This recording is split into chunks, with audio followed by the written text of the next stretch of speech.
Mm. All right, recording. I'm Zube. This is Earthling Chat, and I am here today with Earthling, Eliza Johnson. How are you doing? I'm good. How are you? I call her Miss Johnson. I met Miss Johnson in Mississippi when I was in recovery, getting sober. So, and she okay, so I just want to explain that you were so supportive of my Larry, right? Right, so much so. Yes, and I just Miss Johnson really was with me along the beginning of my spiritual journey, and so anyway, yeah, and is very familiar with addiction and stuff like that. So, Right, very much so. and so let's talk about what you're doing, because I saw you on Sunday morning, and you're doing like Facebook minister. Minister Johnson in the room with Oh my Minister Johnson. gosh, I love Yes, it. I love it. yes. And which grew out of the death of a sister in June of 2020, and part of my spiritual journey and my continued involvement and being willing to share those things that has impacted my life over time and still to this day. So we're always continuing to evolve and to grow. So, that person that we are intended to be, we are destined to experience some birth pains, if you will, which is part of our journey. Well, and it's through my struggle is how I found, it is an ever evolving journey, because I evolved to be in my 20s, and then I evolved to be in my 30s, and then I evolved, and so I don't want to discredit where I was when I was 22, or where I am now. You're always at the beginning, and you can always be at an ending. And Always, always. If we if we endeavor to, if we even try to maybe discount any part of our spiritual growth or our growth process, then we sort of kind of circumvent the process. So we have to accept every aspect of who we are. yeah. Well, and okay, so what I always loved about you, especially when I was in early recovery, I was very vulnerable, and I had weird thoughts about God and the universe. And then I have this like spirit Larry who helped me, and Mississippi, I thought, coming from, Colorado and growing up in Jersey, that it's the Bible Belt, so I was almost defensive of my spirituality, and you are a Christian, you just embraced it. I just love that about you. Like, you're very open-minded, and you're really loving, and I love Christianity, so you kind of gave me that, like, you know And you gave me Larry. yeah. Yes. Yes. We are ever learning, we're engaging, and if we're going to serve the greater good, then we must learn to be open and receptive and respective. We have to respect other people's belief systems, mindsets, and so to to force or even attempt to to force my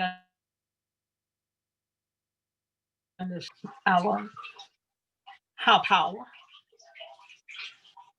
in order to engage with an individual and to be able to relate to that person authentically. We have to be able to accept and appreciate. Yeah. That is very much where I come from. You know, I mean, like inside of me is that I really don't judge where people are coming from, where they're coming from, you know, and if I like, if I judge it or they have to come around to my way or what, then that shuts down any conversation immediately. You know what I mean? Absolutely. Am I making sense? It makes sense to me. It makes sense. So Okay. when I'm in my own space and I'm doing my own thing in my own space, how I engage with God, my spiritual essence is my preference. But in the teach and learning milieu, we have to be open. We have to be sensitive. We have to be, we really have to believe in the whole, in humanity as a whole. And we have to reach each other coming from our different backgrounds, different learning experiences. We have to respect each other. Yeah. To grow. Yeah. In order to grow. Yeah. I and okay, so I do want to, I think that addiction is a really interesting piece. And so, especially right now, because, okay, so I had an addiction to alcohol. Come to find out, I don't really believe that was my only addiction. You know what I mean? I was addicted to what other people thought of me, and I was addicted to my victim role. And I was, so but I feel I almost am grateful that I had an addiction that was so unhealthy that I had to stop and figure out what was going on inside. And that helped me to look at all of the things in, I did 12 step, I did AA. So like I had to look at how I was reacting to life instead of being an agent, but basically being addicted to alcohol put me in a position where I had to become spiritual or something. I mean, something had to happen. And sometimes I think about like normal people, normies, which nobody's a normie, but that's what we call them in the rooms of AA. But I think that if they worked some kind of program, they might be a little happier too, because they might be addicted to the gym or, power or work or whatever. Truly, truly. Addiction is addiction. And one of the things that I'm continuously learning is that you're right. Whether it's alcohol, whether it's drugs, whether it is gambling, whether it is workaholic, being a workaholic, whatever it is not the problem itself. It is something underlying. And so I, as an addiction therapist, I am myself an addict. I've never been able to consume alcohol. I've never been able to do drugs on any level. I'll take pain pills, but I have to make sure that, as a matter of fact, I don't have to even worry about the pain pills because they will get me before I get, addicted to them. So my addiction has always been a part of my upbringing, a part of who I am as a person. as a child growing up in a very toxic environment. The death of my mother and the imprisonment of my father, who was responsible for her death, I became addicted to unhealthy relationships. I've always needed a relationship like an alcoholic needs his or her alcohol, a booze. I've always needed a relationship to make me feel whole. And it was as um, damaging to myself as the drug addict who pops pills or become addicted to opioids. So I am an addict. Right. And experienced one of my toxic addictions. 3 years ago or so, I met via Facebook an individual who was incarcerated 3 years ago. And I allowed myself to befriend this individual because it was, for me, it was safe. For me, it was safe because I knew that I could only communicate with this person from afar. So I became, yes, I was addicted again. And as much as I know as a therapist what was going on, because of that addictive personality that I have, I became ensnared in that relationship. Because again, my addiction is the need to be in a relationship, the need to be accepted, the need to be loved and affirmed. That's something that I get as a child from my mother, who died right before my 7th birthday, and my father, who became imprisoned. So is it not ironic that 3 years ago I would become involved with someone who is serving a 20-year sentence? And I walk right back into my addiction. And so today I'm able to talk about it from a healthy perspective, because had I not evolved, had I not learned to embrace a power greater than myself, then it would have derailed me.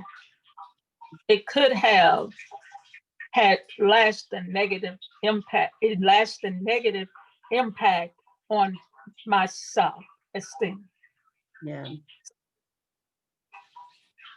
Is those things that we allow ourselves to become attached to just to get to that next level yeah, where we can't be able to identify and make sense out of the addiction, and thus learn from our own addiction. And then as we encounter and engage with others, then we're not judgmental. right. We're able to hear where they're coming from. This is why I wanted to talk to you, because you're so authentic about your own journey. Like you never went like Zuby. I know what your problem is. You know what I mean? Because that doesn't work. And Problems. So I learned from you, and you yeah, learn from. and I learned from you, and you being willing to share. But you just reminded me, I was talking to somebody the other day, and there's actually a card. It's like an oracle card, and it has a seashell on it, and inside the seashell is like that wheel that goes around and around, and the card says on it round and round.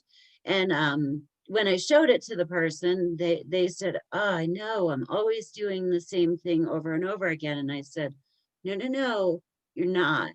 Like that's the point of the card, is that it's a spiral. You know what I mean? This is fun. And so you hit another level of doing it again, and you go, oh, here this is. Yeah. How many levels? Because again, I'm in my 67th year.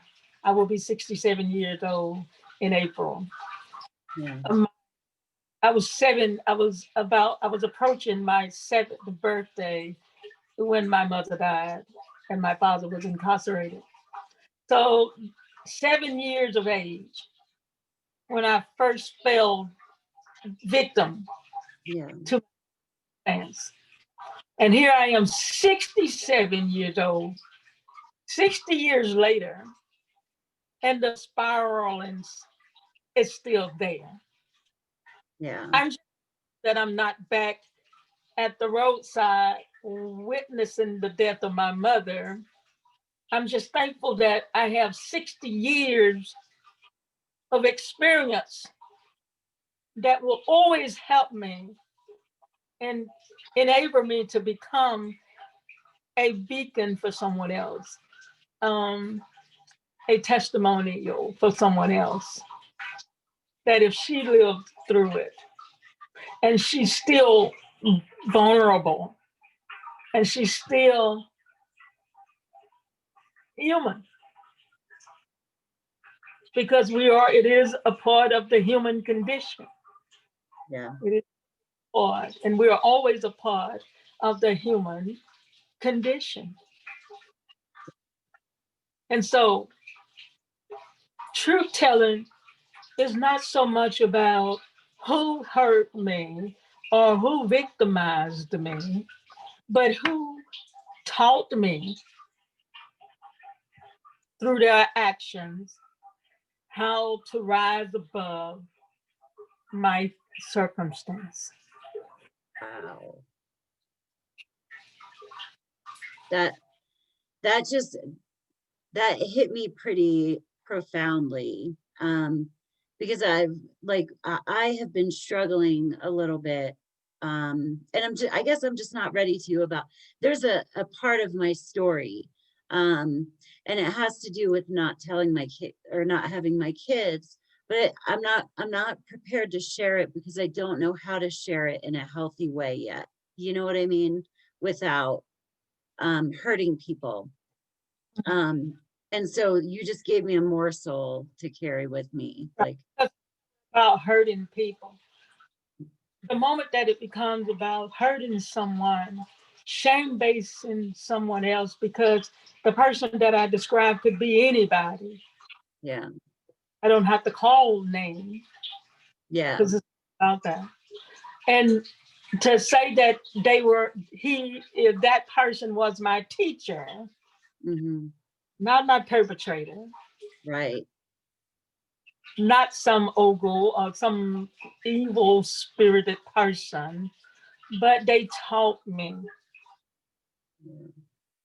as always, time and time again. And as I share my story, early on when I was still broken, it was always about who hurt me. It was always fixating on the individual. hmm, But here it is, as a senior person, then it's not about who, hmm, because the moment that it becomes about the who, I stop growing and I allow that person to control who I am. yeah, But they cannot control me because I'm able to tap into a power greater than myself. I'm able to feel the pain. I'm able to, and I always remember a quote that I was given: we must never be more sensitive to pleasure than we are willing to be sensitive to pain. wow, that We is good. learn to be as sensitive to pain as we are to pleasure. So as long as a person is giving me what I want, or I'm receiving what I want, then and it's pleasing my flesh, then it's not pain, it's not, I embrace that person, I embrace that situation. Yeah, But the moment that pleasure turns into pain or something that calls me to go ouch, then I'm ready to blame that person. oh my I, gosh, I must never be more sensitive to pleasure than I'm willing to be sensitive to pain. Wow. Oh my goodness. I told myself I wouldn't swear in this because I know you don't like swearing. I can. But holy shit. Wow. I need to like write, I'm gonna watch this later. I'm gonna write that down and put it up because it's so true. Yes. Um, Yes. The moment we allow it to become, I my one of my younger sisters died. I think I've told you about it in June of last year.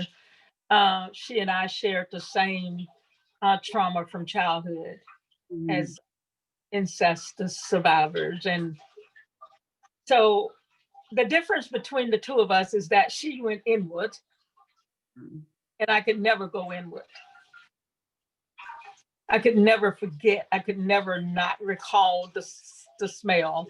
I could never not recall the place, the dark places. I could never not, because the moment that I allowed them to go within would have caused me to self-destruct. So my sister, bless her heart, she was unable to, and then she became addicted to drugs, which also numbed her to being able to embrace the pain. And so she died. She was trapped inside and she burned inside of an abandoned house because she become trapped inside, unable to share her hurt with others, unable to speak to what was causing her pain. um, And so the moment we allow our woundedness to become about us and the person who wounded us, or the persons who has harmed us, or those situations that has shaped our lives in distorted ways, then we cease to grow.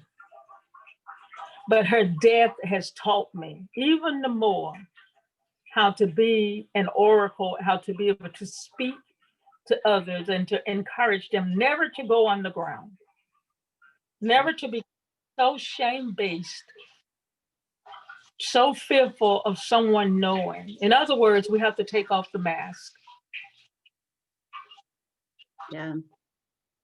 It, it, this whole conversation is very profound for me. I mean, because there is so much to learn from storytelling. You know what I mean? From shit, because someone can take something from that and move forward. I mean, that's like amazing. And then I think about, like the universe or God and the part that is played in all this because, my uncle was Remember what you're saying this, I'm sorry. Remember we talked about the universe is always unfolding just as it yes, should. Yes, yes, yes. yes. Well, and that leads right to what it made me think of was I had an uncle who passed away at 42 and he had been an alcoholic. And so, when I was 42, I remember I looked at my life and I said, how am I any different? Like that's going to be me. And then I went to rehab at the same age that he passed away. And and then with your sister passing away and look at it as propelled you into action. And so God is always moving in our lives. It's unfolding just as it should. That is not my quote. That is Max Elderman, I think. The universe is indeed unfolding just as it should. And everything that we experience, the recent experience, uh, the the trauma, the painfulness of someone, uh, someone's action wounding you in such a way that can reshape the way you view the world. Mhm, And so it is so imperative that we do not fixate on the person mhm, as a and seeing yourself as a victim and the individual or other persons being perpetrators or whatever, however we want to define them. We want to always define whatever it is that causes us to grow and to evolve and to become more spiritually aware. They are our teachers. Our teachers. Yeah. They are. I saw a meme the other day, and it said, and I wish I could, I'll have to see if I can find it and send it to you. You would have loved it, because it said just that. It was like, the person that loves you and supports you is your teacher. The person that wronged you and, you know, hates you is your teacher. That, you know, and even just because language is important, you know, so even changing the language like that to be teacher is helpful. And the storytelling is so therapeutic. Yeah. We have to find a way to tell our stories in such a way that it would do no harm. Yes. We have to learn to tell our stories in such a way that what we say is not meant to harm, but to always, always be willing to tell our story so that someone else who might hear that story can say, such a person, that's me. Yeah. I hear you, and I'm learning from you. Yeah. Yes. And so the universe is always unfolding just as it should. 60 years ago, at the roadside where my father overran my mother with the family vehicle and leaving myself and my siblings without both mother and father, who would imagine that the universe was unfolding just as it should? Who would imagine?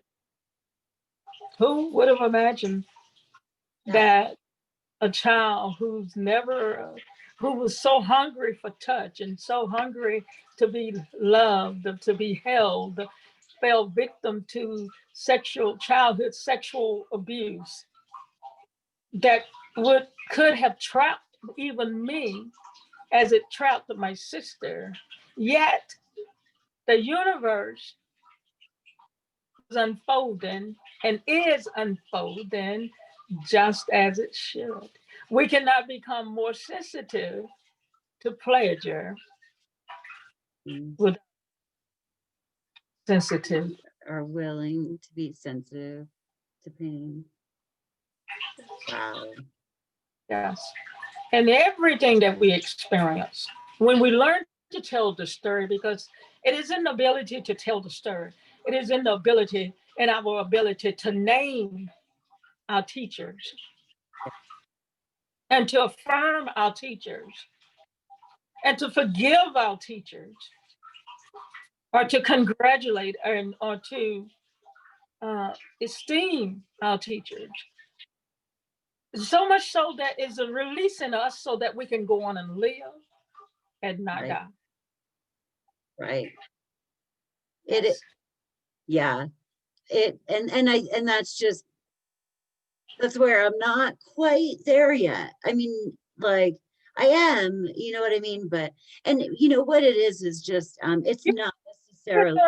If you're doing this earth, what is your chat? Yes.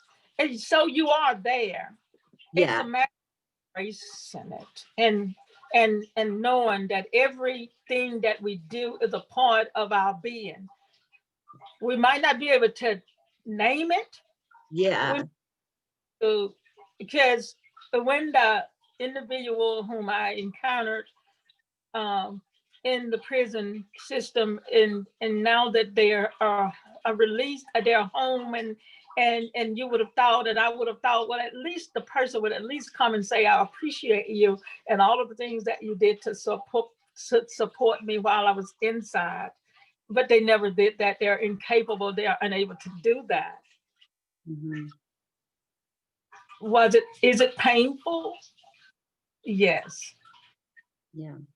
But the universe is unfolding just as it should. And if I ever encounter that person, as I'm allowing the spirit, my high power, to rewrap my woundedness time and time again, so much so that I can forgive, so that I can live. And one day we might cross each other's pathway. And I'm able to then say, you taught to me something. Yeah. You taught me. How to rise above circumstance. And it always, always, always comes down to who's with you, and that. And sometimes that is the biggest part of the lesson for me is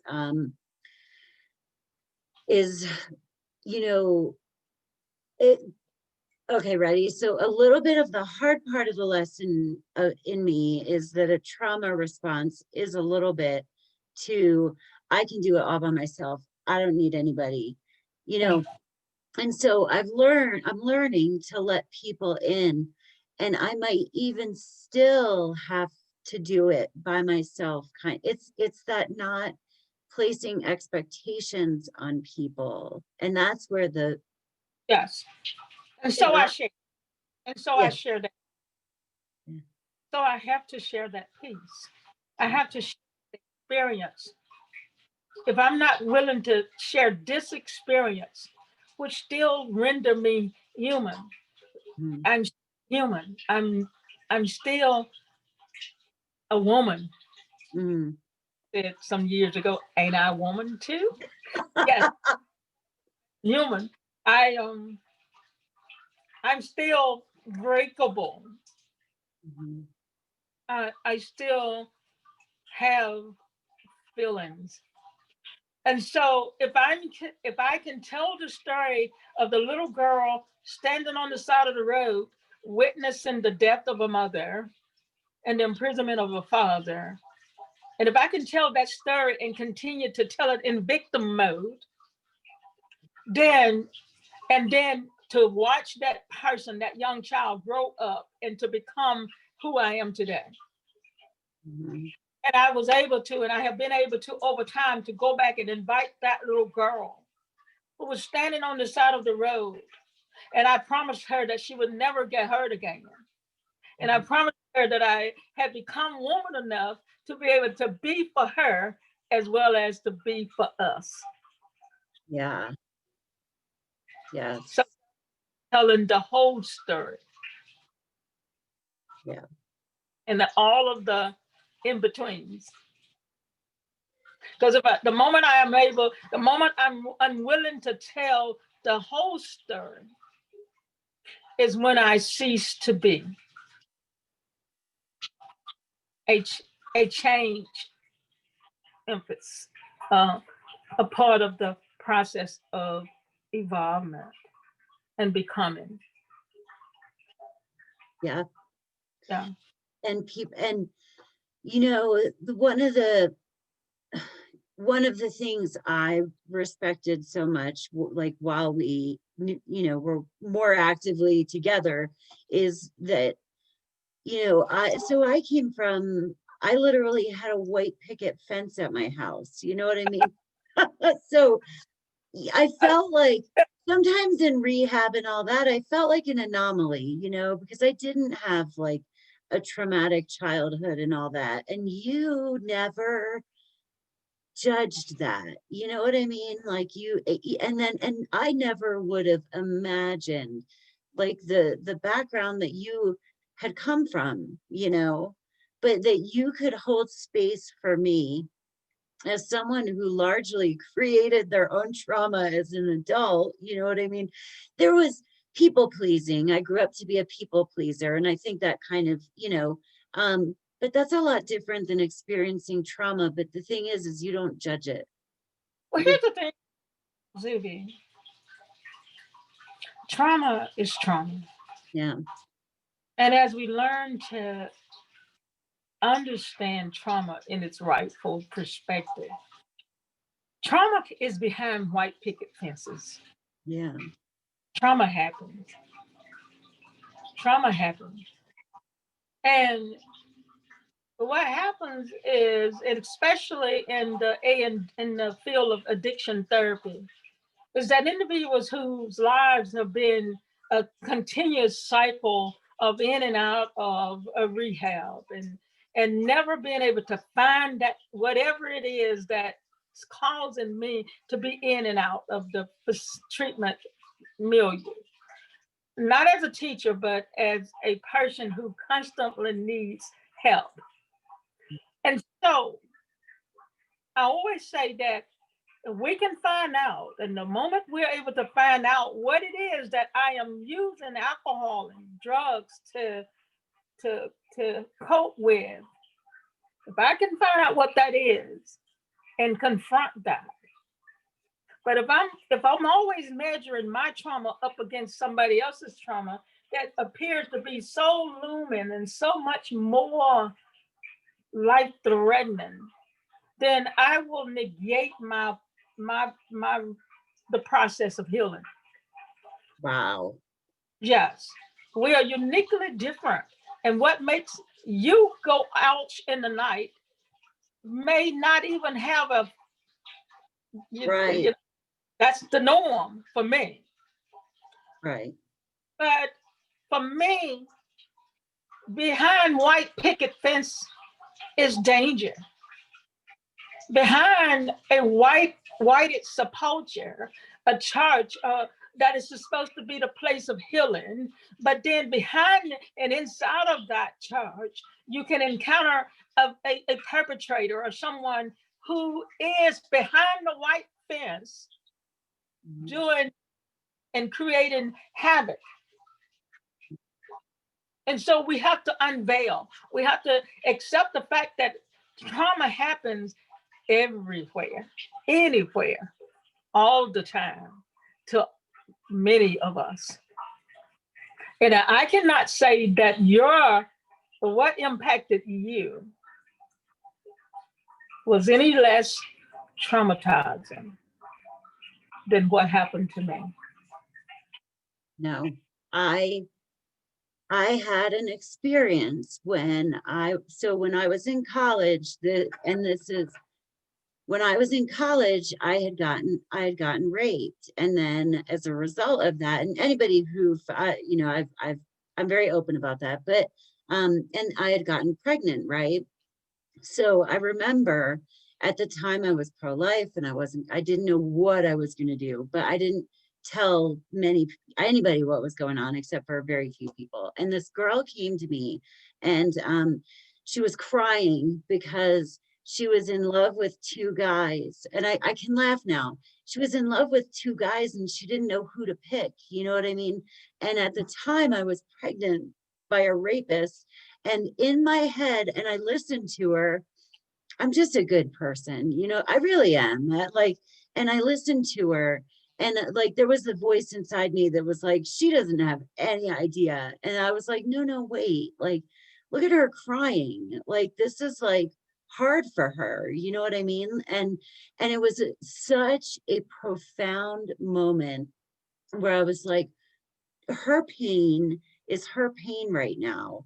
And that doesn't take away from my pain, and what good would it do to be like, oh, well, I don't even want to hear about what you have to say because I have, then I'm just using my pain to isolate myself. Anyway, and I remember my sisters were young, and so they didn't exactly know what happened to me, but I remember that I went home from college not long after, and I told them at like 12 and 14, I told them that the story of don't ever judge somebody if your pain is more than theirs or vice versa. And they remember that, like they remember that. Always. And so it is. And so it is. And that's how we connect. Yeah. And that's we continue to pass it on. And that's how we continue to be a transforming agent and an agent of transformation. So much so that as we tell our stories, that we take whatever pieces out of those stories and weave them together. And we have a book called. Yeah. I just love you. Yeah. I know. I try to keep these at about a half an hour, just, and I think this is like the perfect ending. Right. And I'll stop record, but that way we can get to say bye. But no, Miss Johnson, this is just please come back anytime. I just love this conversation. Well, remember, as I would go, and it spoke volume to me as I said it, we take and we bring our stories together so that we will have a book called Life. Right. Yeah. Life. That's Telling right. our That's one. right. All right. Peace, uh, everybody. okay. Love. Let me know next time. I will. All right. Bye-bye. Bye.